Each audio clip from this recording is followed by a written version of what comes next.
किताबें केवल कागज के पन्नों पर छपे शब्द नहीं हैं, ये मानव जीवन, ज्ञान और कल्पना का जीवंत प्रतिबिंब है। किताबें समय, स्थान और संस्कृति की सीमाओं को तोड़ते हुए हमें विभिन्न दृष्टिकोणों और अनुभवों से जोड़ती है। जीवन के उतार चढ़ाव से गुजरते हुए किताबें हमें सहारा देती हैं।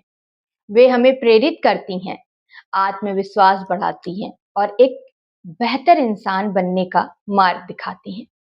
चलिए, आपको हिंदी साहित्य की उन 5 किताबों के बारे में बताते हैं, जो आपको न सिर्फ पढ़नी चाहिए, बल्कि अपनी लाइब्रेरी का हिस्सा भी उसे बनाना चाहिए। प्रेमचंद जी द्वारा लिखी गई कालिजयी कृति गोदान हिंदी साहित्य का अनमोल रत्न है और यह हरिशंकर और धनिया जैसे पात्रों के माध्यम से भारतीय किसान की पीड़ा को जीवंत कर देता है। 1936 में प्रकाशित यह उपन्यास शोषण, वर्ग संघर्ष और परिवार के ताने बाने को बड़ी गहराई से चित्रित करता है।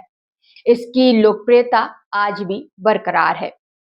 जब भी भारत के ग्रामीण जीवन की बात होगी, गोदान का नाम सबसे पहले लिया जाएगा। श्री लाल शुक्ल की राग दरबारी आजादी के बाद भारत की त्रासदी और गांव की कुव्यवस्था पर लिखा गया यह व्यंग्यात्मक उपन्यास शिवपालगंज जैसे गांव के माध्यम से व्यवस्था की परतें उदेड़ता है। 1970 में साहित्य अकादमी पुरस्कार से सम्मानित यह कृति हर पन्ने पर आपको सोचने पर मजबूर करती है। इसे पढ़ते हुए भारतीय समाज की सच्चाई आपको हंसा भी देगी और रुला भी देगी। मोहन राकेश की आषाढ़ का एक दिन, प्रसिद्ध संस्कृत कवि कालिदास और उनकी प्रेमिका मल्लिका की कहानी पर आधारित यह नाटक प्रेम और समाज के बीच संघर्ष को बखूबी दर्शाता है। इसकी कहानी एक ऐसी कहानी है जो आज के संदर्भ में भी उतनी ही प्रासंगिक लगती है।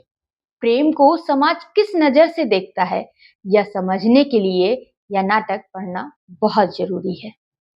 खुशवंत सिंह की पाकिस्तान मेल 1947 के भारत पाकिस्तान विभाजन की त्रासदी को खुशवंत सिंह ने दिल दहला देने वाले तरीके से इस उपन्यास में उकेरा है।